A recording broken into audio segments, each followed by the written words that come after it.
Saudações a você ligado conosco no Bandeira Verde, o programa do fã da Fórmula Indy no Brasil, em mais uma edição para lá de especial, porque estamos no clima do mês de maio, estamos no clima das 500 milhas de Indianápolis. A programação da Fórmula Indy no templo máximo do automobilismo Indianapolis Motor Speedway, que começou já neste último fim de semana com o Grande Prêmio de Indianápolis no circuito misto, e tivemos uma grande prova deixando todo mundo no clima para as classificações no próximo fim de semana e para as 500 milhas no dia 30 de maio. Bandeira Verde, que é uma realização da Fórmula Indy com a Live Sports, aplicativo Arena Indy. Eu sou o Jefferson Kerdo, nosso convidado de hoje é o jornalista Daniel Balsa, que chegou na nossa transmissão aí do treino livre com a classificação, já gabaritando a primeira fila do grid, acertou o pole, acertou o segundo lugar, anteviu aí um dos grandes momentos do fim de semana, que foi a pole position do Romain Grosjean.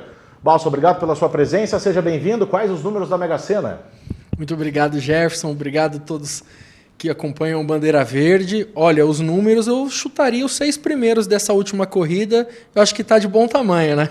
É uma bela tática. O que você acha, Fábio Seixas? Obrigado mais uma vez pela presença do nosso comentarista aqui do Bandeira Verde. Tudo bem, Jefferson? É um prazer ter o Daniel aqui com a gente. A gente vai falar de GP Indianápolis no misto, vamos falar de Super Speedway e vamos falar de Indy virtual. Hoje também o Daniel vai trazer para a gente essa novidade, vai contar sobre esse aquecimento virtual para as 500 milhas, o grande evento do automobilismo mundial que a gente está esperando para o finalzinho do mês. Você fica ligado conosco aqui no Bandeira Verde, claro, sempre pelo aplicativo Arena Indy. Baixe de forma gratuita na sua loja de aplicativos preferida o aplicativo Arena Indy, que está disponível aí para Androids, também para o sistema iOS, sempre com novidades, com interação, brincadeiras, querendo saber a sua opinião. Aplicativo Arena Indy, o aplicativo do fã da categoria mais veloz do planeta, da Fórmula Indy aqui no Brasil. Vamos começar então o papo aqui no nosso Bandeira Verde com o GP de Indianápolis no último fim de semana. Primeira atividade do mês de maio, grande prêmio com treino na sexta, que a gente acompanhou aqui direto dos estúdios da Live Sports. Tivemos a corrida na tarde do sábado e a primeira grande história deste mês, conhecido por suas histórias fantásticas, esta redenção de Romain Grosjean, na sua terceira prova da Fórmula Indy, a primeira pole position na sexta-feira, depois de 10 anos e 8 dias desde a última pole da carreira dele, o primeiro pódio na prova do sábado, chegando em segundo. O que falar, Daniel Balsa e Fábio Seixas, sobre Romain Grosjean? Romain Grosjean, desde o início dos treinos livres, ele se mostrou como um candidato à pole position, né? Ele começou muito bem, foi quinto na primeira sessão, sétimo na segunda. Era óbvio que, na hora de fazer uma aposta, foi uma aposta ousada no Romain Grosjean, mas ele realmente mostrou que tinha ritmo, apesar daquele histórico, né? Foi só a terceira pole da Dale Coyne, algo muito raro, mas certamente tinha ritmo e desbancou quase num mano a mano o Joseph Newgarden, bicampeão da categoria, mostrou que com um pouco de equipamento, valor o Grosjean tem e tem de sobra. Né? É a terceira pole de uma equipe fundada em 1984. É como se a Dale Coyne nasceu junto com você, Fábio Seixas. É como se você tivesse Quando começou a Dale Coyne? 84. Não, já tinha nascido Então tá alguns dias antes. Mas tem algumas boas histórias, algumas histórias saborosas nesse resultado do Grosjean, no desempenho do Grosjean no final de semana. O principal deles, e não tem como não falar, há pouco mais de 5 meses o Grosjean quase morreu. O Grosjean atravessou um guardrail na pista do Bahrein, ali teria sido decapitado não fosse o halo, depois o carro explodiu, o carro pegou fogo. Ele parecia o Spawn, no Soldado do Inferno naquela cena. Pois é, não. E o relato dele, daqueles instantes que ele ficou no fogo, que houve um momento que ele pensou em desistir. Ele já estava ficando sem forças, pensou em desistir, daí lembrou dos 3 filhos, né? E aí arrancou forças para bater no cinto, sair do carro e se salvar. E com as mãos queimadas, e com o corpo chamuscado. Quer dizer, o Grosjean, se ele nunca mais pilotasse um carro de corrida na vida dele, seria algo normal. Ele já fez o que ele deveria ter feito depois de tantos anos bons na Fórmula 1. E aí é um ponto que eu quero chegar também, pegando carona no que o Balsa falou. O Grosjean é um piloto muito bom. E havia muitas críticas ao Grosjean, ele era um cara meio estabanado no começo da carreira e teve todo o apoio da Renault no começo dele na Fórmula 1, mas a Renault, uma montadora desse tamanho, não vai colocar as fichas num cara que não mostrou valor nas categorias de base, que não tem competência, que não passa feedback para os engenheiros. Então, ele é um cara muito bom, virou motivo de piada por muito tempo na Fórmula 1, injustamente. E agora, com um carro que pode não ser o carro da Ganassi, pode não ser o carro da Penske, mas ele vai e consegue uma pole position. Ou seja, é um piloto muito bom. A gente falou isso no começo da temporada, né? A classe de estreantes esse ano na Indy é muito boa e foi muito legal essa história de recuperação do Grosjean. Não foi uma vitória, foi uma pole, mas acho que foi uma belíssima cereja no bolo aí para a carreira do piloto francês. Uma pole, um pódio com a segunda colocação e uma foto que tornou-se absolutamente simbólica, emblemática quanto a essa recuperação extraordinária do Romain Grosjean. Essa foto que mostra a mão dele com as marcas latentes aí do incidente lá no Bahrein.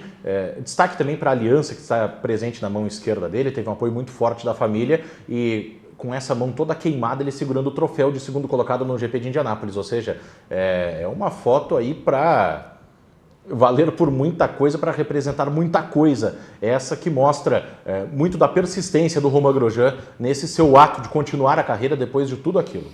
Demais, né? A esposa dele, que é uma jornalista, publicou essa foto. A foto originalmente foi tirada por uma fotógrafa holandesa que trabalha para o Indianapolis Star e viralizou. Viralizou por todo o simbolismo que carrega ali essa imagem. A mulher do Grosjean dizendo, olha, eu não queria voltar a falar sobre esse assunto, mas vejam essa foto.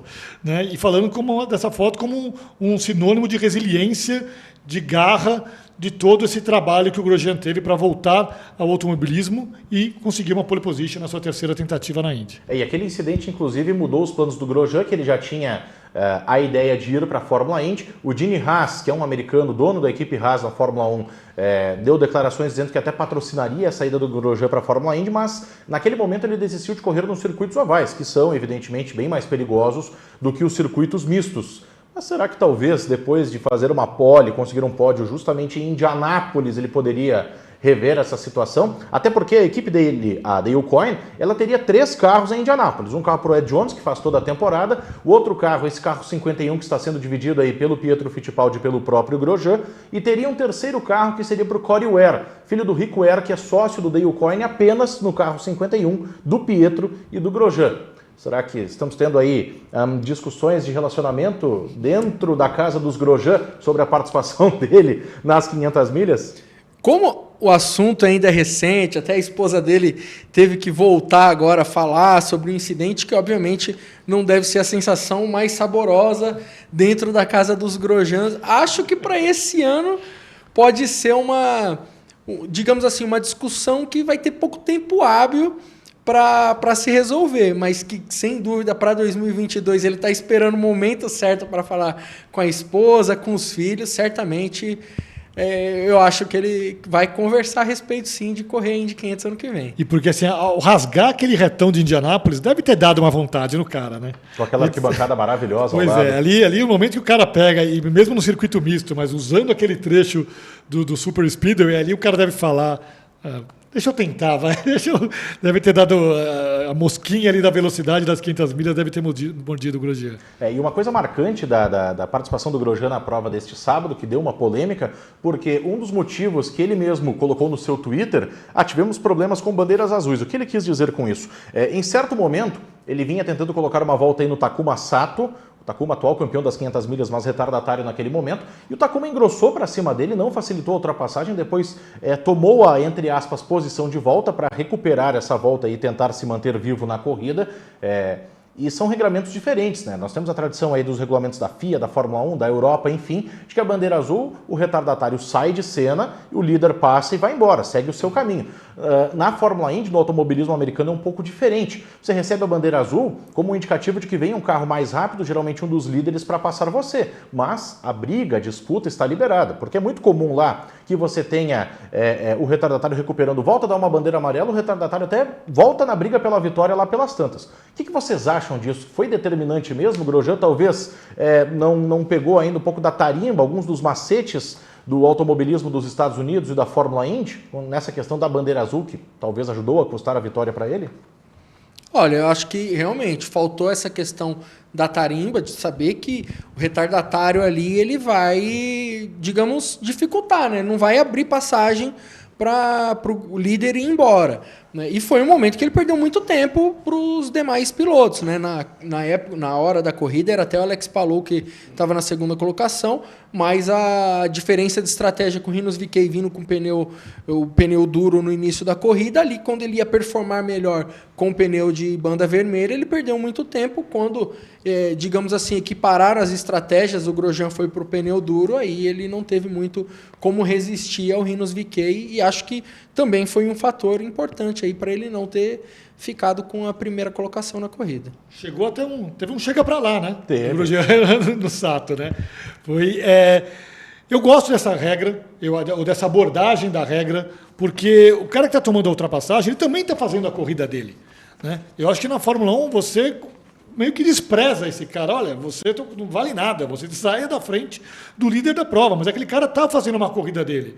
E estava lutando por pontos que pode não ser por uma vitória, mas pontos que na realidade daquela equipe podem ser importantes. Então eu acho legal esse tipo de regulamento. E não sei se foi, acho que é muito difícil você, numa corrida vencida, tanto na base da estratégia como foi no sábado, apontar um motivo ou outro para a vitória. Foi um conjunto de situações, de circunstâncias que tornou a estratégia do Rinus VeeKay mais eficiente que a de todos os outros pilotos, inclusive o Grosjean.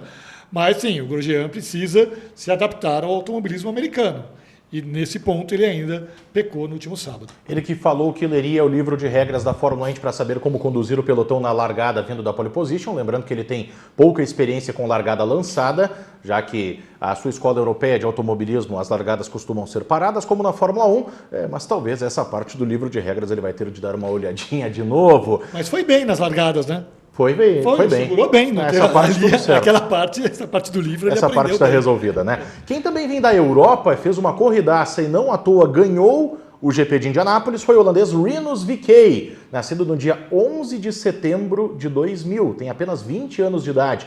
O Rinus VeeKay, ele ganhou apenas em sua 19ª largada na Fórmula Indy, já havia conquistado a primeira pole, o primeiro pódio da sua carreira no ano passado, justamente no circuito misto de Indianápolis, numa rodada dupla especial que aconteceu no mês de outubro. O que falar aí do Rinus VeeKay, que no seu Twitter, após a classificação da sexta-feira, havia escrito o seguinte: olha, eu largo em sétimo e eu já fiz coisas mais difíceis na minha vida do que passar 6 carros até a ponta. Estou pronto. Mas o cara matou no peito, bancou o que disse, foi lá e ganhou a corrida, com direito a um grande trabalho de ultrapassagem em cima do Grosjean e também um passadão sensacional pelo meio do Jimmie Johnson, que era retardatário, com o Alex Palou, que era o cara que brigava com ele por posição naquele momento. Rinus VeeKay é um grande nome dessa geração Z da Fórmula Indy, que está sendo um destaque fantástico também nesse começo de ano. Olha, Jefferson, quem fosse ver o tweet dele na sexta-noite, imaginar que ele tomou alguma coisinha assim para falar que a missão ia ser simples de sair de sétimo para a vitória. A gente até mencionou nos treinos livres que sim, ele era um candidato, mas ele, enfim, parece que o discurso era, cara, tranquilo, já fiz várias coisas mais difíceis, vou sair para a primeira colocação como se os adversários que estivessem à frente fossem qualquer coisa. E não que ele fez isso de fato, porque ele teve sua dificuldade, tá até aí a cena dele fazendo o trio-wide, né, num circuito misto, uma cena muito rara, muito arrojo, muita velocidade, e no estilo falastrão assim, pegando um pouquinho do compatriota Max Verstappen na Fórmula 1, que muitas vezes fala alguma coisinha, às vezes não cumpre, como... Os holandeses são bem confiantes, né? Parece da personalidade do pessoal que vem de lá. Acho que tem bastante a ver com a irreverência do holandês. Aquela manobra ali foi na 41ª volta, uma disputa pela 4ª posição, né? Aí foi o momento em que ele decidiu a corrida, né? Ele voltou atrás do Grosjean, mas logo depois aí ele define a ultrapassagem. Consegue fazer a ultrapassagem. É isso, foi na 44ª volta, na curva 12, ele passa o Grosjean e aí ele assume a liderança. Mas aquele lance anterior, ele passando o Palou, com o Jimmie Johnson do lado, por fora, na curva 7 de Indianápolis, é demais ali. Aquela, para mim, foi a grande manobra da corrida. Aquilo ali valeu, e talvez uma das grandes ultrapassagens do ano pela dinâmica que a gente acompanhou. E ali os pais dele, né, comemorando a vitória do VeeKay. Você falou que alguém que veio da Europa. Claro, nasceu na Holanda, teve o início no kart lá na Europa, mas ele muito cedo decidiu por esse caminho do automobilismo americano, né? Ele até desde 2017 ele está correndo nessa escadinha para chegar à Indy. Ele chegou a fazer provas na França, de monopostos, chegou a correr de Fórmula 3 na Ásia, mas sempre como preparação, sempre pensando em fazer uma carreira nos Estados Unidos, o que eu acho bastante curioso, né, para um piloto europeu que logo cedo percebeu que talvez a sua chance fosse ali. E, diferentemente do Grosjean, que ainda tem que aprender o modo do automobilismo americano, o VK não. O VK já é um piloto... Fez uma escola americana. É um piloto feito no automobilismo americano. Né? E é muito interessante porque ele segue os passos do Arie Luyendyk, que é um piloto holandês bicampeão das 500 milhas de Indianápolis. Ele foi campeão das 500 milhas em 90 e 97, tem 3 poles.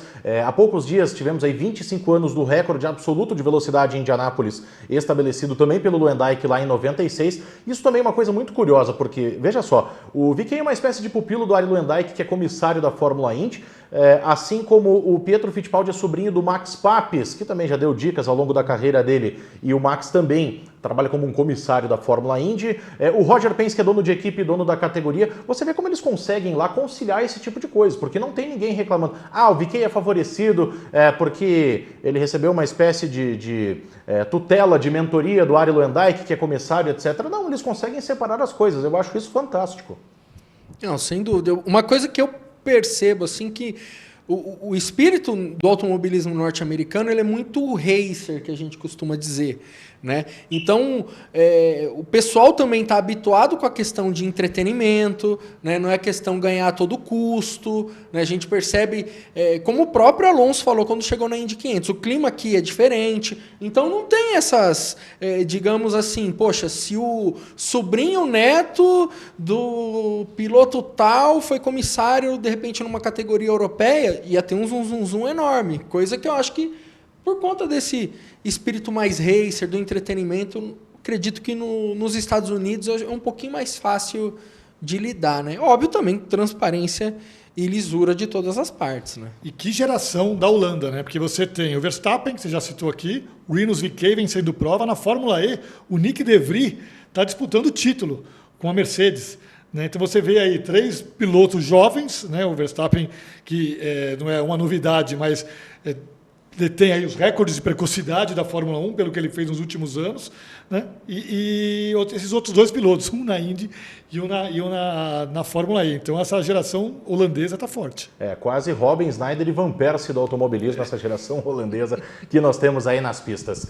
Quem não fez uma grande corrida nesse fim de semana foi o Scott Dixon, que teve problemas nos treinos livres, largou em 16º, ainda assim conseguiu salvar um 9º lugar, conseguiu chegar até o 9º lugar e marcar pontos importantes no campeonato, se mantendo na liderança da tabela. O Scott Dixon, que está sofrendo uma pressão muito forte dos jovens. O Alex Palou, 3º colocado no GP de Indianápolis, é vice-líder do campeonato. Pato Ward venceu no Texas, é o 4º. VeeKay venceu o GP de Indianápolis, é o 6º. Tem o Colton Herta, que é um cara estabelecido há mais tempo, que também figura no top 10 do campeonato da Fórmula Indy. Que, aliás, está sendo marcado pelo equilíbrio, né? Se a gente vê o Dixon, piloto dominador com 6 títulos, tendo enfrentado as dificuldades que enfrentou no último sábado, nós estamos diante de um campeonato com 5 poles diferentes, 5 vencedores diferentes, e desses 5 vencedores, 4 com 24 anos ou menos e 3 vencendo a primeira vez na carreira. Uau! Que 2021 maravilhoso que a Fórmula Indy tem tido até aqui. Não, sem dúvida, uma temporada equilibradíssima. O Dixon, multicampeão, se não for um dos melhores de todos os tempos, né? Ou se não for, na verdade, o melhor, ou um dos melhores de todos os tempos, sem dúvida, tem que, enfim, botar lenha para queimar aí, porque a galera, entre aspas, da idade olímpica está chegando, né? Uma juventude enorme aí, mostrando muito serviço, né? Tirando o Dixon, vencedor na primeira corrida do Texas, todos os demais com menos de 24 anos, que faturou uma vitória até aqui, né? Na Fórmula Indy nessa temporada. A gente conversou isso bastante com a Bia, né, com o Thiago, que vieram aqui participar dos últimos programas, sobre esse choque de gerações, né? E como que a antiga geração se comporta vendo uma molecada dessa chegar. Tem que acelerar, tem que mostrar, não adianta, ninguém tem. O Dixon pode ser multicampeão, pode ser um dos grandes nomes da história da Indy, certamente mas não tem nada garantido. Todo ano ele começa com 0 ponto igual todo mundo, né? E está difícil, como você falou, 4 pilotos com menos de 24 anos. 3 nunca haviam vencido. Né? E o que vem pela frente? O que a gente tem pela frente? Existem, e o Dixon não é o único veterano da categoria, né? E existem outros jovens pilotos que estão aí tentando também conseguir o espaço. Então, sem dúvida nenhuma, para mim, essa já pela imprevisibilidade, uma das grandes temporadas dos últimos anos da Indy. E essa é uma temporada da Fórmula Indy que, inclusive, os veteranos vão aí se esforçando para conseguir justamente fazer frente a essa nova geração. Dos grandes destaques do GP de Indianápolis foi o Graham Rahal, envolvido no incidente da primeira volta. Ele ficou com a parte da carenagem do lado direito, perto do pneu traseiro direito. Aquela parte ficou completamente avariada e ele fez uma corrida de Scott Dixon sem usar o push to pass, que são 200 segundos que você tem mais potência e mais consumo também para facilitar ultrapassagens. Com isso, ele fez 2 paradas durante aquela primeira e única bandeira amarela da corrida e depois fez só mais 2 pitstops sem usar o push to pass, poupando combustível. Ele fez na prática 2 paradas em bandeira verde. Tem sido um dos grandes nomes do ano também o Graham Rahal, que é um cara que está há 4 anos sem vencer, 66 corridas sem vitória, mas está se tornando uma atração, fez um trabalho fantástico mais uma vez nesse GP de Indianápolis. Depois daquele toque na largada, né? Eu imagino a cabeça do Graham Rahal vendo os mecânicos colocando uma fita, né, no carro, num carro que, enfim, a aerodinâmica é totalmente importante. Ele deve ter pensado, bom, vou levar esse carro até o fim e ver o que acontece. E chegou em quinto. Chegou em quinto. Em um momento da corrida ele estava muito lá atrás, cuspindo marimbondo, né? E todo mundo já imaginando, bom, é o que tem para hoje. Enfim, conseguiu na estratégia, botou um bom desempenho, né, na pilotagem e, quem sabe, descobriu um novo apêndice aerodinâmico para os carros da Fórmula Indy. E a terceira prova seguida que ele fica nos top 5. E ele é 5º colocado no campeonato. Então a gente está falando aqui dos caras que estão ganhando, 5 pilotos já, ele já está à frente de pelo menos um, porque está em 5º lugar, não ganhou prova ainda nessa temporada. Então a regularidade, de novo, quando a gente fala da imprevisibilidade da Indy, não é só em quem vai ganhar a corrida. A gente já viu o valor da regularidade, de você estar sempre chegando lá e somando pontos. E está aí o Graham Rahal. Se envolveu ali no que ele chamou de chicken salad, né? Salada de frango, aquela bagunça na largada, o Pagenot vindo ali, tocando, o pessoal esparramando, mas é o 5º colocado no campeonato. Então, não é só ficar de olho em quem está ganhando, é ficar de olho também em quem está chegando. Vamos falar de 500 milhas de Indianápolis, porque nesta semana de terça a sexta teremos treinos livres durante todos os dias. Os treinos, aliás, duram várias horas, 6, 7, 8 horas de treino livre, de pista aberta. No próximo fim de semana, a classificação no sábado, o primeiro dia em que você tenta ficar entre os 9 primeiros para voltar à pista no domingo para disputar a pole, ou você tenta ficar pelo menos, na pior das hipóteses, no 30º lugar, senão você volta no domingo para disputar as últimas 3 vagas do grid, lembrando que são 35 inscritos para 33 vagas no grid das 500 milhas, 200 voltas, 500 milhas, o Indianapolis Motor Speedway, 105ª edição dessa prova extraordinária que vai ter 135 mil pessoas nas arquibancadas. Falamos muito de Grosjean, que corre no carro 51 da Dale Coyne, que vai ser do Pietro Fittipaldi nas 500 milhas. Essa grande performance do Grosjean na abertura do mês de maio pode nos deixar talvez um pouco mais confiantes na torcida pelo Pietro, um dos representantes do Brasil em Indianápolis, quando chegar aí a classificação e, lógico, a prova das 500 milhas? Jefferson, vai ser uma configuração do carro totalmente diferente, né? Mas, no mínimo, a equipe tá com uma aura diferente, tá com um clima diferente. Acredito que o próprio Pietro vai ver, cara, a gente conseguiu um baita desempenho no road, o carro tem seu valor, né? Não é a Dale Coyne de anos atrás que a gente imaginava que fosse compor grid. Então, realmente, é uma situação, digamos assim, melhor do que era até a semana passada, pelo menos no astral aí para a galera da Dale Coyne. Então, a gente pode sim esperar alguma coisa de positivo do Pietro na Indy 500. Eles estiveram juntos, né? O Pietro estava lá e foi visitar o motorhome do Grosjean e tudo mais. É isso, o carro, tudo começa de novo a partir de agora, né? Não tem nada a ver, o lugar é o mesmo, a reta ali que eles pegam, inclusive, é no outro sentido, mas é a mesma, né? Mas muda tudo. Acho que o Pietro chega para o começo dos treinos sabendo que tem um carro de uma equipe que não é uma bomba, né? É um carro que conseguiu uma pole position, com uma equipe competente por trás. Acho que isso faz toda a diferença. Vamos ter também Tony Kanaan no carro 48 da Chip Ganassi, o carro que está sendo do Jimmy Johnson nos circuitos mistos. As expectativas para o Tony Kanaan em sua participação no mês de maio, classificação e depois pensando um pouquinho já também nas 500 milhas. Ó, Jefferson, para mim, entre os brasileiros é o que está em melhor condição. Não só pelo fato de ser a Chip Ganassi, a gente sabe que é uma das equipes mais vencedoras, mas a experiência que ele teve no treino livre, por exemplo, no Texas, que foi, acho que a única condição mesmo de igual para igual que ele teve com os demais competidores, ele foi o mais rápido. Né? Aí a gente fica com aquela minhoquinha na cabeça. Imagina se tivesse um treino qualificatório, aí de repente o Tony vai lá e classifica entre os primeiros colocados, se não pole position, porque ele foi muito bem no treino. Aí a gente estava falando certamente dele já como um dos candidatos à vitória, como para mim eu acho que ele é, mas acho que a gente estaria falando mais ainda do Tony Kanaan. Naturalmente, um carro da Ganassi, um piloto que corre para a Ganassi, está entre os favoritos. Né? Assim como um piloto da Penske está entre os favoritos. E o Tony com toda a experiência dele. Né? O Thiago Medeiros, que veio aqui na semana passada, ele falou sobre isso, né? Sobre o quanto vale para um piloto chegar numa prova como Indianápolis com experiência, com bagagem. O cara sabe os atalhos. O Tony sabe os atalhos e vai ter um carro muito bom em mãos. Então, para quem não acompanha muito a Indy, pode achar estranho. Mas o cara não corre o campeonato, não corre todas as provas, chega ali e vai poder disputar a vitória? Vai, porque vai ter um belo carro, tem uma grande equipe por trás e tem muita experiência nessa corrida.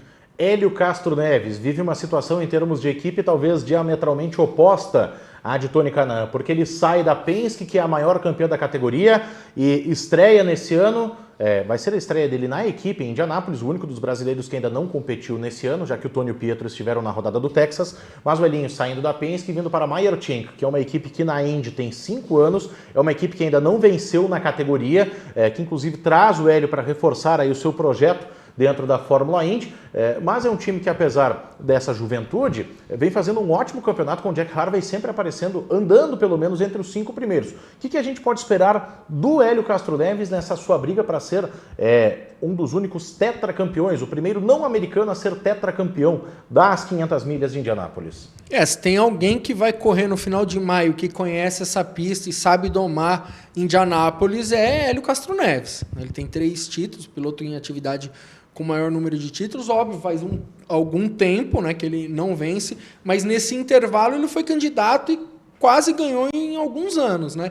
Tem essa questão que você falou, uma equipe que está progredindo, tem feito um bom papel, mas ainda não é aquela equipe que você vai falar, esses caras sabem tudo de Indianápolis, esses caras vão para cima e eles vão amedrontar o restante do grid, como é a Penske, né?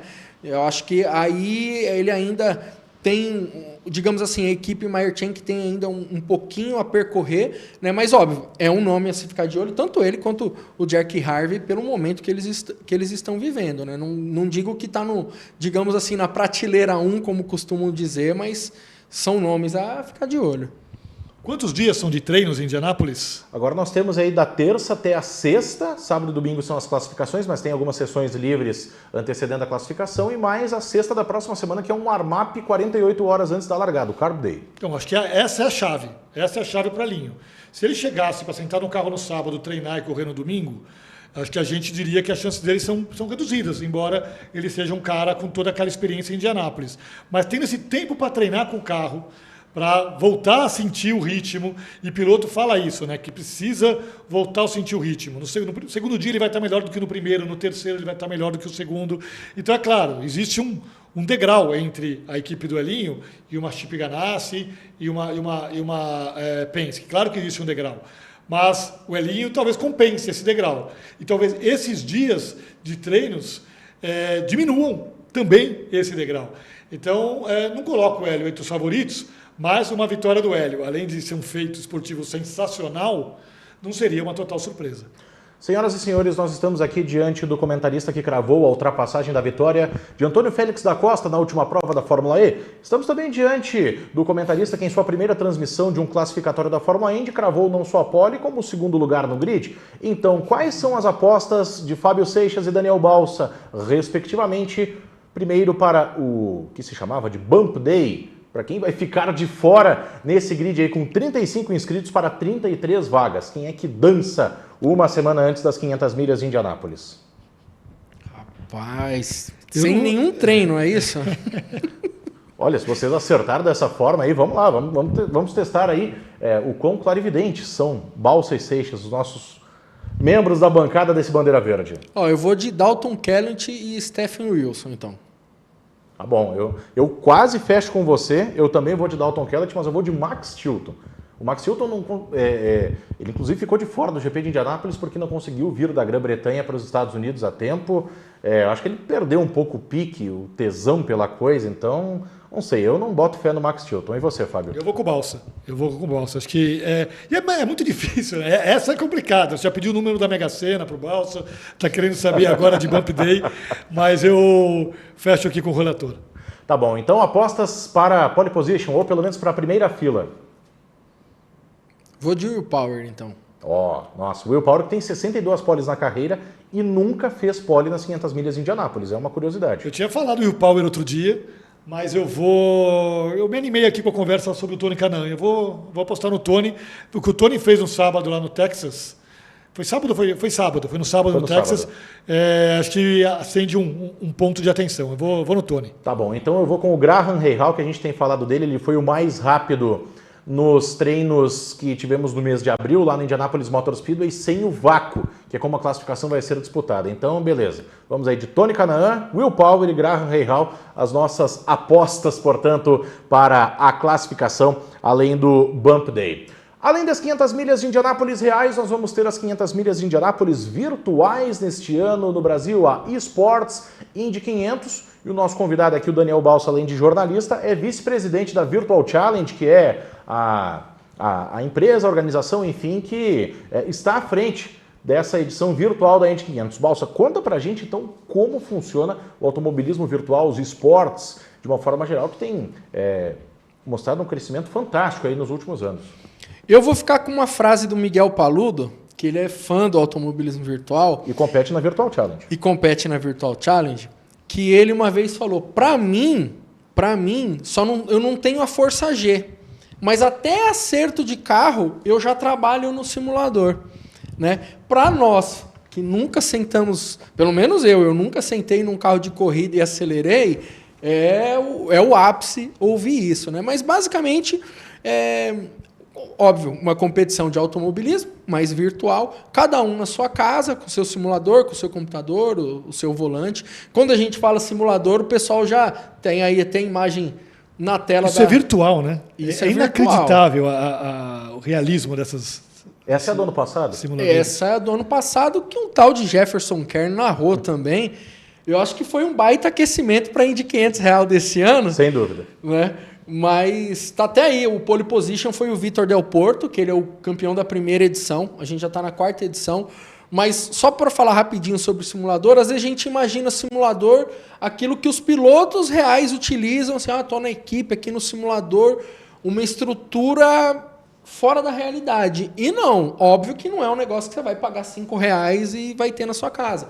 Mas é um computador com uma boa placa de vídeo, um bom processador e um volante que hoje a gente encontra o volante e pedal a partir de R$1.500, R$1.300, assim, facilmente, que você vai se divertir, ser competitivo numa Indy 500. Né? Então não é nenhum absurdo você fazer parte do automobilismo virtual. É óbvio, o simulador, o jogo, entre aspas, são diversos. Né? O da Indy 500 é o iRacing, né? E a gente está vendo aí, né, inclusive, o quanto é real. E aí já a parte final da edição do ano passado, que foi vencido por Romar Arnes, mora numa cidade fronteira com o Uruguai, 53 anos, como mostra que o automobilismo virtual não tem idade, né? E como faz para participar, para se inscrever? Para se inscrever, né, as inscrições estão no site da Virtual Challenge, é vcesports.com.br, né, tem lá todo o link, todo o descritivo, né, do evento, né, que serão 5 dias de classificação com 2 sessões em cada dia, a partir de hoje, dia 17. Então, cada sessão classificatória, o piloto vai ter uma chance de fazer a média das 4 voltas, e aí fechado na sexta-feira, os 30 primeiros classificados No sábado, como na Indy Real, vai ter o Bump Day, só que aí uma diferença. Não vai ser média de volta. O cara vai ter uma chance, uma volta, para se classificar entre os 33. Né? As últimas 3 vagas vão ser definidas. E aí, posterior ao Bump Day, já vai para o Fast 9. E aí vamos ver quem vai ser o pole dessa edição. Só que aí, óbvio, tem uma vantagem com relação ao real. Quem não se classificar vai correr uma corrida, um evento de apoio, que vai ser na sexta-feira, às 9 da noite. Né, uma corrida de 100 milhas. Como no simulador não tem o carro da Indy Lights, vai ser o carro da Indy com potência reduzida. Né, uma corrida de 100 milhas. E aí o vencedor vai ter um troféu. E aí ele vai ter, entre aspas, o troféu de Lucky Dog. Porque a gente sabe que pode ir no dia, faltando 10 minutos para a Indy 500, algo que é inerente ao automobilismo virtual, o cara fala, caiu minha internet, acabou a força, não vou conseguir correr. O vencedor da Freedom 100 vai para assim corrida. Como a prova real tem o problema, aquele drama do combustível, tem a chance da pane seca, a virtual tem a chance da pane da internet. São alguns dos percalços. Foi o que aconteceu, inclusive, na edição do último ano. O Romário, ele no final não parou no pit, assumiu a liderança. Um piloto, Eric Troiano, que é até da equipe do próprio Tony Kanaan no virtual. Ele é da equipe do Tony Kanaan. Que é legal você falar também a presença dos pilotos do real no virtual, né? Exatamente.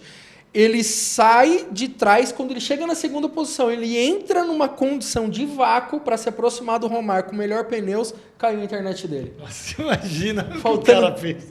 Faltando 5 voltas para o final. Caramba. E a corrida vai ser no dia 29, então? Isso. Véspera das 500 milhas reais. Boa. Véspera das 500 milhas reais é um evento que assim, o pessoal do automobilismo virtual sempre acompanha e agora vai misturar o fã de Indy com o fã virtual da Indy também, né, com transmissão no aplicativo Arena Indy, também no YouTube da Fórmula Indy. E essas competições a gente tem aí pilotos, bom, além das, o iRacing é o mesmo simulador que a própria Indy usa em competições virtuais entre seus pilotos, usou no ano passado quando teve o começo da pandemia, fez um pequeno torneio também no começo dessa temporada, mas você vê aí pilotos como o Tony Kanaan participando hoje ativamente, o Matheus Leist já participou de competições também da própria Virtual Challenge, então enfim, a pilotada do real também se faz presente em muitas ocasiões em competições virtuais como essa. No ano passado, por conta da pandemia, a gente fez até um evento especial em Indianápolis, não foi uma Indy 500, mas a gente reuniu no mesmo grid Hélio Castro Neves, Tony Kanaan, Dudu Barrichello, Felipe Drogovic, o Felipe Massa fez parte, enfim, diversos pilotos, e ia correr o Sebastião Montoya, filho do Montoya. Né? E pouco antes da corrida ele me mandou uma mensagem, pô, meu pai está numa corrida aqui, não sei se vou conseguir correr. E de repente vai começar a corrida e entra no servidor Juan Pablo Montoya. A gente começou a narrar, segura o colombiano, olha o colombiano aí, olha a disputa. E teve um lance que foi emblemático, era o carro do Montoya com o mesmo layout da Penske que ele utilizava, o Dudu Barrichello, o Felipe Drogovic, o Tony Kanaan e o Hélio Castro Neves, tudo na mesma fila. Quase cai a internet porque é só nome pesado. E aí, poxa, a gente correu, todo mundo mandando mensagem, e aí, como foi narrar o Montoya e tal, termina a corrida, o Sebastião mandou uma mensagem, gente, desculpa, eu tive que correr com a conta do meu pai, porque senão não ia dar tempo. Mas até aí o pessoal acha que só está sabendo hoje. Que mas tá tudo em casa, tá tudo em família, Montoya é Montoya. Exatamente. Com certeza. Então tá, pessoal, nós vamos ter aí nessa semana os treinos para as 500 milhas de Indianápolis. No próximo fim de semana você vai poder acompanhar pelo site da TV Cultura as classificações de Indianápolis no sábado e no domingo. Fique ligado nas redes sociais da Fórmula Indy para conferir a grade completa de horários. E no outro fim de semana, dia 29 de maio, tem a eSports Indy 500, a versão virtual das 500 milhas, e dia 30 de maio, as 500 milhas de Indianápolis. Já estamos completamente no clima da maior corrida do mundo. O Bandeira Verde de hoje vai ficando por aqui. Fábio Seixas, Daniel Balsa, nossos comentaristas, convidados e mães de Nas de plantão, muito obrigado a vocês e vamos nessa. Estamos apenas na segunda metade do mês de maio, tem muita coisa para acontecer por aí. Obrigado pela participação. Muito obrigado pelo convite. Realmente o mês de maio muito especial, né? A gente fica de olho em qualquer treino em Indianápolis, porque, como diria um grande amigo, Indianápolis é Indianápolis e vice-versa. Então, a gente acompanha qualquer atividade e vai ser um mês muito especial. Valeu, Jefferson. Vai começar a maratona, é cansativo. problema é que a gente gosta, né? Vamos nessa. E não tem como ser diferente. Muito obrigado a você que se ligou conosco. Permaneça aqui nas redes sociais da Fórmula Indy Live Sports, também aplicativo Arena Indy. O Bandeira Verde volta na próxima semana falando sobre pole position, 500 milhas Indianápolis, também quem ficou de fora. O mês de maio é assim feito de momentos alegres e outros nem tanto, e também por isso que a gente é tão apaixonado por ele. Um grande abraço e até a próxima. Tchau!